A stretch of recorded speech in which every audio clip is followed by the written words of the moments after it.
First Timothy chapter 4 verse 1. Now the Spirit speaketh expressly that in the latter times some shall depart from the faith, giving heed to seducing spirit and doctrines of the devil. In the latter times some shall depart from the faith. Unfortunately, is the reality that we face. But the Bible tells us the reason why, so that we know what to do. Now the Spirit speaketh expressly. The Spirit speaks distinctly that what we are dealing with now is something that the Holy Spirit spoke about very clearly. And the Bible says this is going to happen in the latter times. And people of God, we are living in the last days. One of the things that will characterize the last time is that some shall depart from the faith. Why are people departing from the faith? The Bible says because they are given heed. They are paying attention to words. They are given heed to seducing spirit and word and doctrines of devils. They are given heed to seducing spirit. That word seducing means misleading, impostors, corrupters, and deceivers. And there is a lot of seducing spirit, ideologies that are seducing our youth, ideologies that are seducing our leaders, seducing the youth because of this sense of having scholarship, seducing leaders because of the desire, our ego, our need for wealth, for fame, and also doctrines is said of devils. And that word doctrine there is a word I'm going to focus on today by the grace of God. The word doctrines there means teaching, precepts of the devil. So the Bible says that one of the character of the last days are these seducing spirits, and they come in all shapes and in all fashions. Most of our universities have been taken over by these ideologies. Many people today have been taken over by these ideologies. Our legal system, our entertainment system, our art, they've been taken over by these ideologies that challenges, among other things, the reality of God, that challenges the truth of the scripture, and they will be so attractive that many people will give heed to them. 2 Timothy chapter 2 verses 15 to 18. Study to show yourself approved unto God, a workman, a workwoman that needed not to be ashamed, rightly dividing the word of truth, but shun profane and vain babbling. For they will increase unto more ungodliness, and their word will eat as does a cancer, of whom is Hymenaeus and Philetus, whom concerning the truth have erred, saying that the resurrection is past already, and overthrew the faith of some. Now, verses 15 and 16 is the solution. We're going to come to that. Verse 16b and 17 tells us the problem, the challenges that we are dealing with. It's talk about profane and vain babbling. And the Bible says that we must shun profane and vain babbling. It said because they increase unto more ungodliness. There's so much unrest in our world today. What is behind it is because people have rejected the truth, and they are paying attention and paying heed to seducing spirit.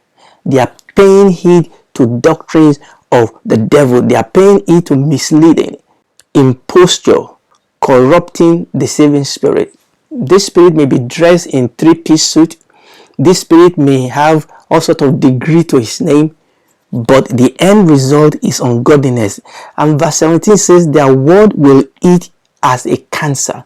If you allow yourself to be influenced by these ideologies, the Bible says they are like cancer. Cancer kills, cancer destroys. They are like cancer. And then it gave us example of Hymenaeus and Philetus, who concerning the truth have erred. As people pay attention, as people come under the influence, and unfortunately quite a number of our Bible school have come under the influence of this new age teaching, newfound teaching, new ideologies, challenging the truth. And the Bible says that when that happened, giving us a living example of people like this in the church, the Bible says that concerning the truth, they have heard, they have fallen away, they have gone into error. these particular people have gone into error. They are beginning to say things like the resurrection has passed, and we have so much error in the church today, and overthrow the faith of some. And this is the problem, particularly when this happens to leaders, that the devil can then use that to overthrow the faith of other people. 2 Timothy 4:2-4. Preach the word, be instant in season and out of season, rebuke, reprove, rebuke, exhort with all long suffering and doctrines. For the time will come when they will not endure sound doctrine, but after their own lusts they heap to themselves teachers having itching ears, and they shall turn away their ears from the truth, and shall be turned unto fable. Hallelujah. Again, you see the two sides. Again, we'll come back to the first side, because the first part in verse 2 is telling Timothy what to do, or what to make sure you do not neglect. And this is what we have neglected to the most part, that have led to the situation in which we find ourselves. So verse 2 says, preach the word, be instant in season, out of season, reprove, rebuke, exhort with all suffering and doctrine. We'll come back to that. He said, why do we need to do that? He said, for the time will come, and we are in that time, when they will not endure sound doctrine. Now, I'm going to come to that word doctrine in a second. That we are living in a time now when it's so difficult to teach people sound doctrine. Now, if there is a sound doctrine, then that means that there are unsound doctrines. So he said, for the time will come, and now is the time, when they will not endure sound doctrine, but after their own lusts shall heap to themselves teachers. Oh, wow. And we have that all across the world today. Popular teachers. The Bible says they will heap to themselves teachers. Heap. You know what that means? That means it will not be one, it will not be two, it will be a heap. Gazillion of them. Heaps of teachers that will tell them what they want to hear. In other words, these will be teachers that will have been influenced, that will have been deceived, that will have been blinded by what? The doctrines of devils and seducing spirit. They shall turn away their ears from the truth, and they shall be turned unto fables. Let's read 2 Timothy chapter 3.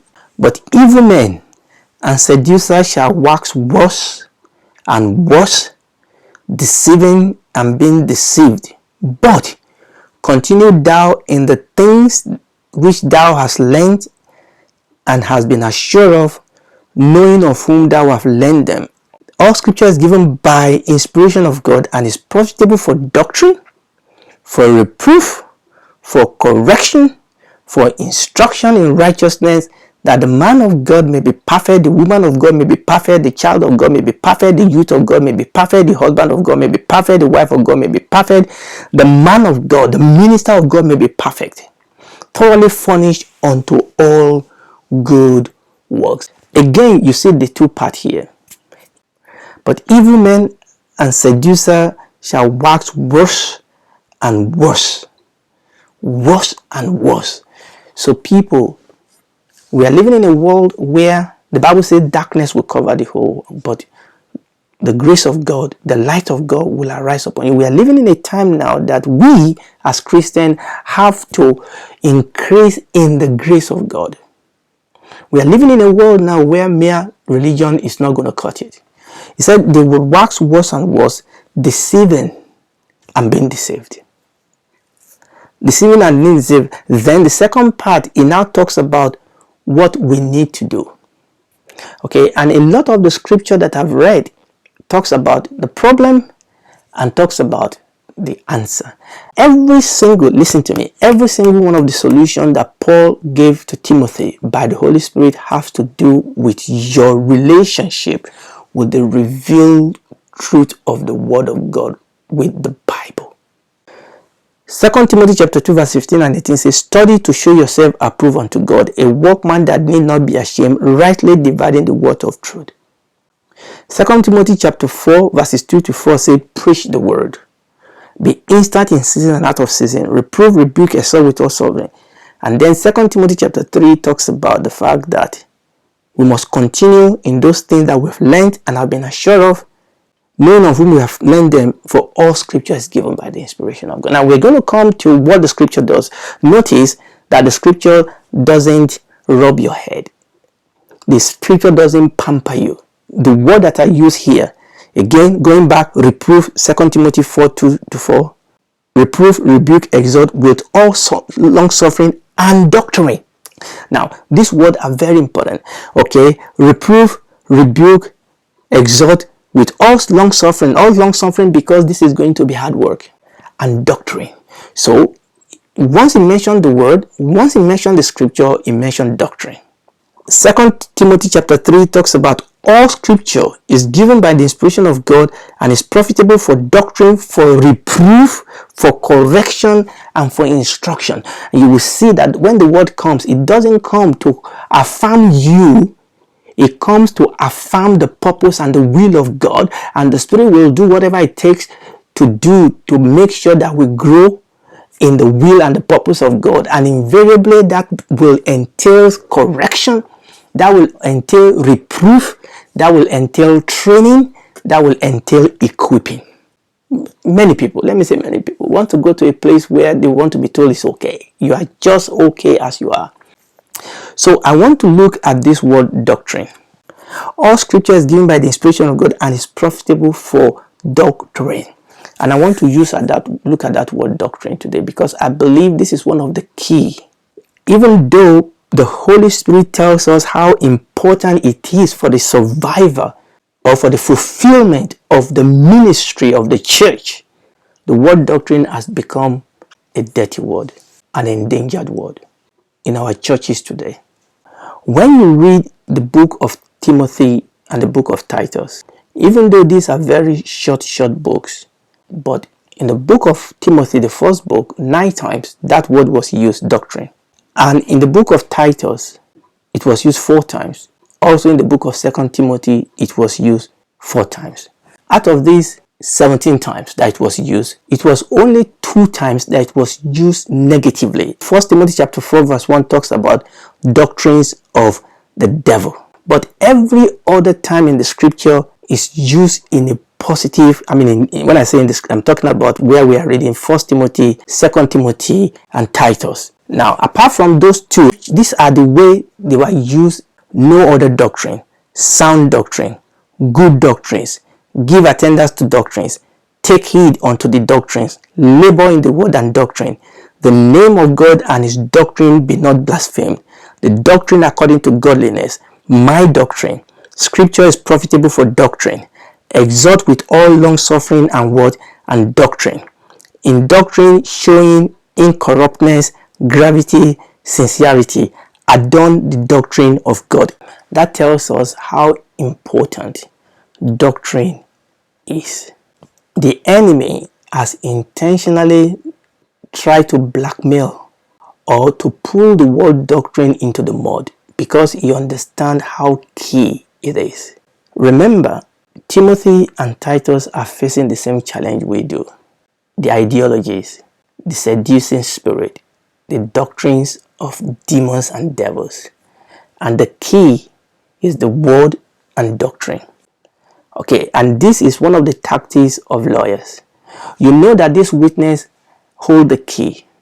You know that they are going to give a testimony that you cannot challenge it. So what they will do is to call their character into question. That this man, how can we believe him? So they will begin to paint their character in the wrong light so that they will make the jury not to be able to believe in what that witness is going to say. The evidence is there, but the question is, can we believe it? And that is exactly the tactics that the devil used many times. He does this with word doctrine. There is a secret that is locked up in this word, but the devil has made the word doctrine to be a bad word. So that people say, don't give me that doctrine. What do you mean, don't give you that doctrine? 17 times in the book of Titus and Timothy, this word was used. I'm going to go through that again. No other doctrine, sound doctrine, good doctrine, give attendance to doctrine, take heed unto the doctrine, labor in the word and doctrine, name of God and his doctrine, the doctrine. Doctrine according to godliness, my doctrine. Scripture is profitable for doctrine. Exhort with all long suffering and doctrine. In doctrine showing incorruptness, gravity and sincerity. Don't corrupt your doctrines. Adorn the doctrine of God. What are doctrines? The Greek word for doctrines means the act of teaching or that which is taught. Doctrine is not a bad word. There are good doctrines, there are bad doctrines. There are sound doctrines, there are unsound doctrines. There are doctrine of God and there is doctrine of devils. And if you are not eating from the table of a good, sound God doctrine, it's because you are eating at the table of a wrong doctrine. But doctrine is much more than just teaching in the sense of passing information. Now, this is very important. Doctrine is to Christianity as a pillar is to a house.